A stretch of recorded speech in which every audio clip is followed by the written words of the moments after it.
Oh, YouTube, what's going on?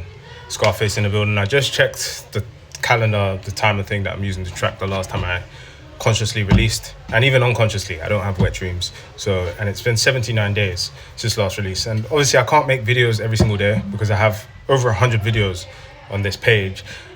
A lot of them still relevant, of course. I'm the best version of myself today. So in a sense, I was like, is there a point even having old videos? But people can still find benefit from older videos. But yeah, I just want to share some of the insights. Being 79 days on semen retention, I initially set a goal of 100. But yeah, obviously, since I've mastered non-ejaculatory orgasms, like I can orgasm and not release seed, I don't see any benefit to releasing. And I just want to talk about some of the frustrations of being on this journey, especially if you are sexually active. And if you have a wife or girlfriend, the former preferred, they're going to be begging for your seed. There was a particular month, probably about a few months ago, I had 4 marriage proposals from different women.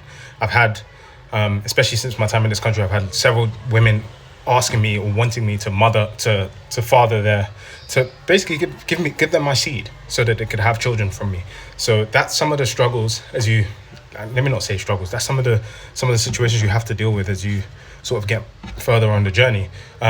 So yeah, obviously my energy is very high, and the wife that is around me, obviously they want my seed, but if I'm not ready to procreate, I don't see a purpose. I don't even see a purpose to ejaculate unless you have an intention of producing a child. I know there's different schools of thought in terms of getting that release and getting that cleanse. I just personally, I don't see there's any benefit once you have mastered the orgasm and you can get that release from that orgasm without spilling a seed. So obviously my energy is extremely high. I don't really have any dips in energy, and if there is a dip in energy, it's often something from the physical. Like, for example, I felt like a slight dip in my energy yesterday after my workout, and I attributed it to the banana that I chose. Like, even if a banana is natural and it grows on a tree, you still have to be picking them out with consciousness, I should say.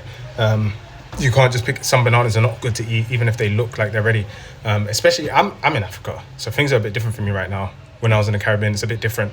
Like the fruits have seeds in them and things like that. But yeah, you just have to be careful with the kind of things you're getting. But yeah, in this video, I wanted to talk about balance and flexibility, and these are the insights that I've received at this point in my journey. So the importance of being balanced, and the way that I see it, people say, oh yeah, what do they call it? Work-life balance, right? You can't have work-life balance if you are imbalanced in your body. If you have no balance in your body, how can you have work-life balance? So this is the figure 4 pose. I don't know, you see my legs like this. You're basically supposed to, you can see them in my room here, standing like this is a way that you can develop your balance. So sometimes I just stand in the figure 4 pose. But basically, my message here is that you need to improve your balance, and the best ways to improve your balance. So you can test your balance by simply standing on one leg. Like, everybody's familiar with this stretch, the quad stretch. But if you hold your legs up either in front of you or behind you, and then you close your eyes. Closing your eyes is the real test for how good your balance is. So then you can sort of see where you are in space. And I train this every single day. And if you ever feel like you're losing balance, you can lift your hands up, but then you want to bring it calmly, you want to bring it down. So my reasoning is, and it makes sense, if you're not balanced in your body, if you're not flexible in your body, you cannot be balanced in life. You cannot be flexible in life. And once I started doing certain practices, like for example, for balance, I recommend the handstand. If you can't, and in order to do the handstand, you must first master the headstand. In order to do the headstand, you must have a strong neck. You need to train your neck, do isometrics, resistance exercises. I may make a video on the headstand, and in yogic tradition, they call it the king of asanas. So it's the king yoga posture.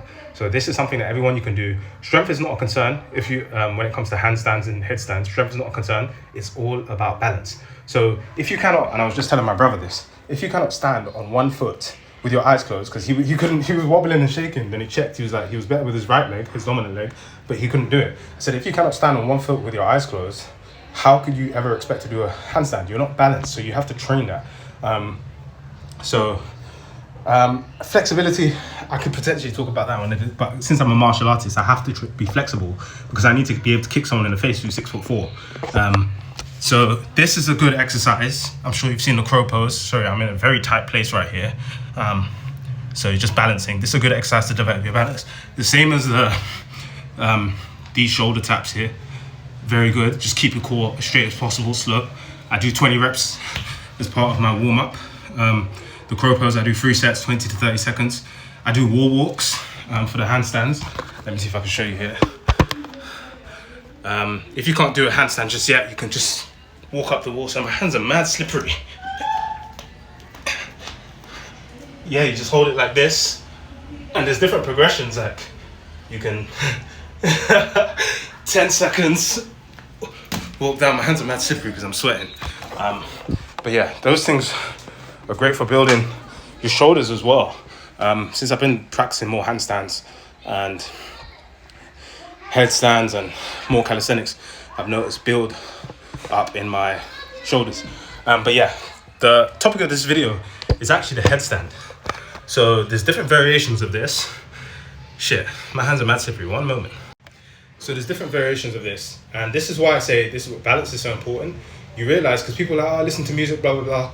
Listening to music affects your balance adversely. Any kind of music, doesn't matter if it's a nasheed, doesn't matter if it's frequency music, doesn't matter if it's gospel. All music affects your balance negatively.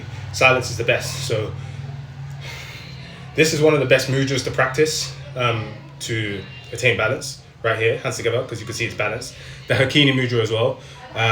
But yeah, this is the, let me just bring this backward a little bit. This is how you typically, and again, I'd need a more detailed video. This is the easiest progression to get into the headstand. I'm just making sure everything's safe here. As you can see, I'm doing this live. So you kind of bring your arms, like your forearms on the floor. It needs to be narrow, it shouldn't be wide, it needs to be narrow.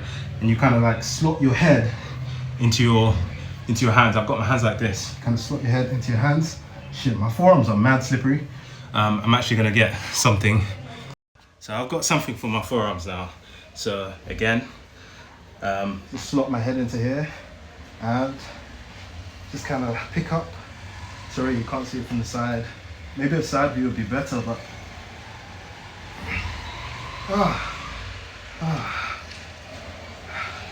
and you just hold.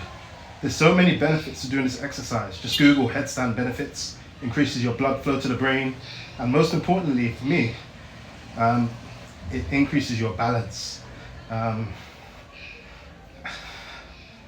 you just breathe and you just stay in that position for some time.